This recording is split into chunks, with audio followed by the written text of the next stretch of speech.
episode 16 of 20, reflection. When I used to live in the country, we had a good sized garden and 30 chickens, and we loved it. My 5 kids had a great time raising those chickens. They didn't love pulling weeds out of our really big garden so much. So they would actually try to get the chickens to do the work for them. The problem, if you have chickens, you know this for sure, is that chickens don't mind eating weeds or your vegetables. So it didn't quite work out, but we had this really big garden. It took a ton of planning, a lot of work to create. And as we're building it, we would take the gardener's pause. The gardener's pause is when you're in the thick of planting all these different plants you just bought at the farm stand, and you stop, stand up, step back, and assess what is working and what is next. If you don't do that, you've got some crooked rows, you've got things all bunched together, they're not in the right spot, some things end up in the shade that where they shouldn't be. So you have to take this gardener's pause. But the gardener's pause doesn't stop there. A gardener steps back to assess which plants are thriving and which need attention. So throughout the phase of a garden, even during harvesting, we're still assessing. We're still taking this gardener's pause to say, what's working really well, and where do I need to put additional attention? And reflection is similar to this gardener's pause. It allows you to evaluate your actions and nurture your growth, to step back and say, what's working? What's thriving in my PBL practice, in my classroom, with my learners, and what needs attention? You probably have some natural inclination to take this gardener's pause, but you also need to work that muscle, right? You got to get the muscle moving. You need to use this every day. So we need to be doing some intentional exercises as well as practicing every day. Every teacher can help themselves and their learners use reflection to step back and assess what is thriving and what needs attention. So feedback comes from others. It's an external perspective provided by peers, mentors, other stakeholders to help you see things that you may not have noticed yourself. So in a tuning protocol, for instance, right, there could be some self-reflection on your part, but mostly the idea is to give feedback, right? So we're giving feedback. You're going to get likes, you're going to get wonders, you're going to get all this feedback, and then you can take it, put it in your practice or not. Now, reflection, on the other hand, comes from within. It's a self-directed process where you analyze and evaluate your own experiences, your thoughts, your actions. Could be as a group acting as one. So like a group could do reflection as well, but it's an inward process versus feedback being outward and the ideas are coming in. So reflection, we're going to stop. So we want to build this practice of reflection in our learners as well as ourselves, right? We're going to model all these processes and have the mindset. So we want to reflect so we can talk about how reflection is important. Now, you can use protocols to scaffold this. You can use likes and wonders. You could even do, like, if there's a 5-paragraph essay, if you're a language arts teacher, you know that it's there. It's always there. Grading those are awesome. Hopefully ChatGPT can figure that out someday, but it's a thing that has to happen. So instead of saying, like, how do you think you did, you can have a rubric or a best practice sheet for each paragraph. And you can have your learner look at the 5-paragraph essay, look at this best practice sheet or this rubric, and compare how they did. They're giving themselves feedback, if you will, right? They're trying from within, they're saying, oh, I could have done this better. Oh, I could have done this. Look, to move from the middle of the rubric to the right side of the rubric, here's what I need to do. And you can do that in biology or social studies or math, any of these, your content areas. You're still going to have a rubric on one side, the learners work on the other, and we're trying to help them reflect. And it's going to have to be intentional at first, right? You're going to have to take class time to do this and teach them how to do this.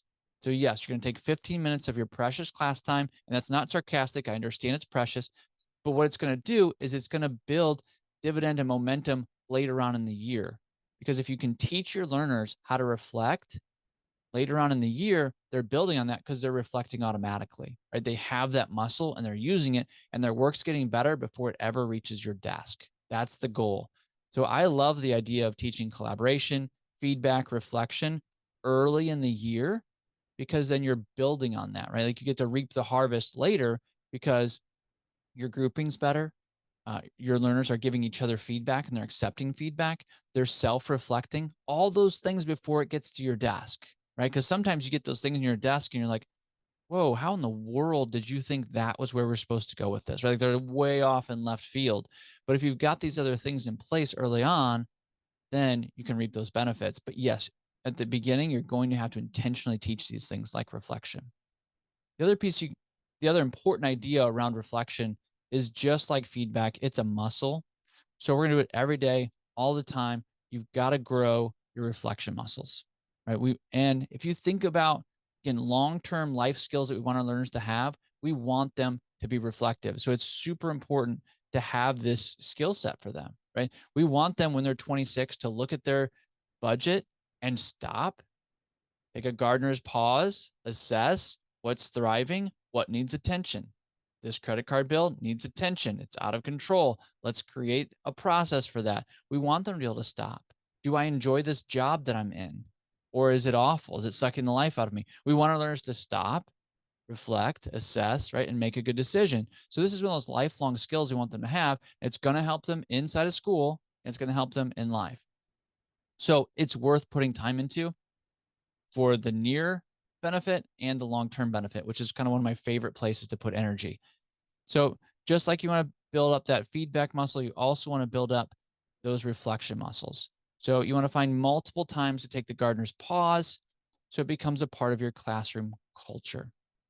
So you may be asking again, kind of where do you get the time for all this feedback and reflection? Because it can be a bit counterintuitive at first.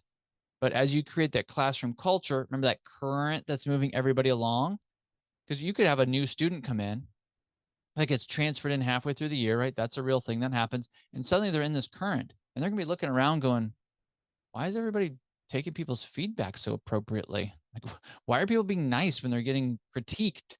Well, because in our classroom, like we think that's important, right? And you'll feel that. And again, you're going to benefit from that. You're going to reap the harvest, if you will, and eventually it will save you time.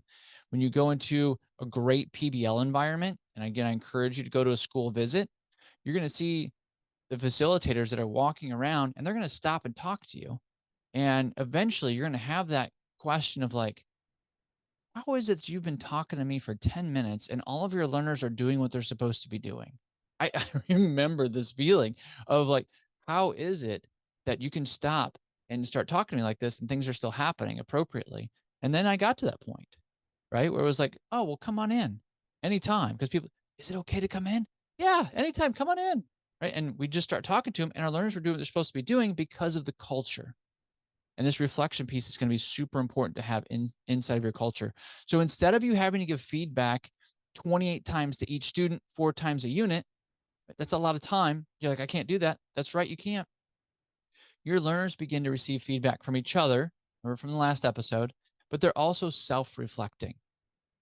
So is this perfect? And do you stop giving feedback and reflection to your learners? Like, do you stop being a part of the process? No, no. Your learners aren't going to do it perfectly, but it does help get the big stuff out of the way. It starts moving people in the right direction. So then when you're investing that time on one-on-ones or working with groups, you've got them in the right spot and you can work on the really important pieces, the smaller details. So what happens is you essentially start to multiply yourself, right? You say, well, I need like 3 people. I need to be cloned so I can get all this stuff done. This is how you do it. You do it with culture, right? So reflection and feedback, twin sisters, and they're super important part of your culture because it saves you time and increases the excellence and quality of those final products. So you're going to teach your students how to use what comes out of those reflections as well. You've got to provide some time to apply those reflections. So this is, all right, I've definitely goofed up here and we see it often is, let's say practice presentations come up. So there's a time for reflection and feedback, and then your presentations are just the next day. And you say, well, how come you guys didn't fix any of that stuff that we talked about in the practice presentation? Because you didn't give us time to do that. And you're right. Like it totally happened to me. Like I saw it and it's like, okay, so practice presentation, at least a day to fix those things. And then you can have presentations. Same thing, 5-paragraph essay example. I'm looking at it and say, oh, I need to change these things. And then you ask me to turn it in at the end of class. Well, I didn't have time to change them. Right. So we need to give our learners time to apply and revise the feedback and the reflection that we're giving them time for. So reflection is going to be one of those super important pieces that is going to help you. So you need to invest the time in it so it becomes a part of your culture. You do that with protocols. You do it by finding ways to do it every day. And you do it by giving your learners time to apply those reflections. Right? If you have a specific need to know you'd like me to answer on the podcast, because we have an ongoing podcast, there's a PBL Simplified for Teachers podcast, and that one's happening every single week. And if you want your need to know answered on there, you go to pblshare.com. That's pblshare.com. And the way it works is we get an email, our team kind of processes that. We answer your question directly to your email. And then sometimes it hits the podcast as well to help others. So we really appreciate when you answer those because we get your question answered. And almost always somebody else has that same question. So if you've got a need to know that you want to hear on the ongoing podcast, PBL Simplified for Teachers, just go to pblshare.com. We'd be happy to answer your specific need to know. All right, so we've got feedback, we've got reflection. We've got to dive into inquiry and make sure that it's at the heart of the PBL work that you're doing.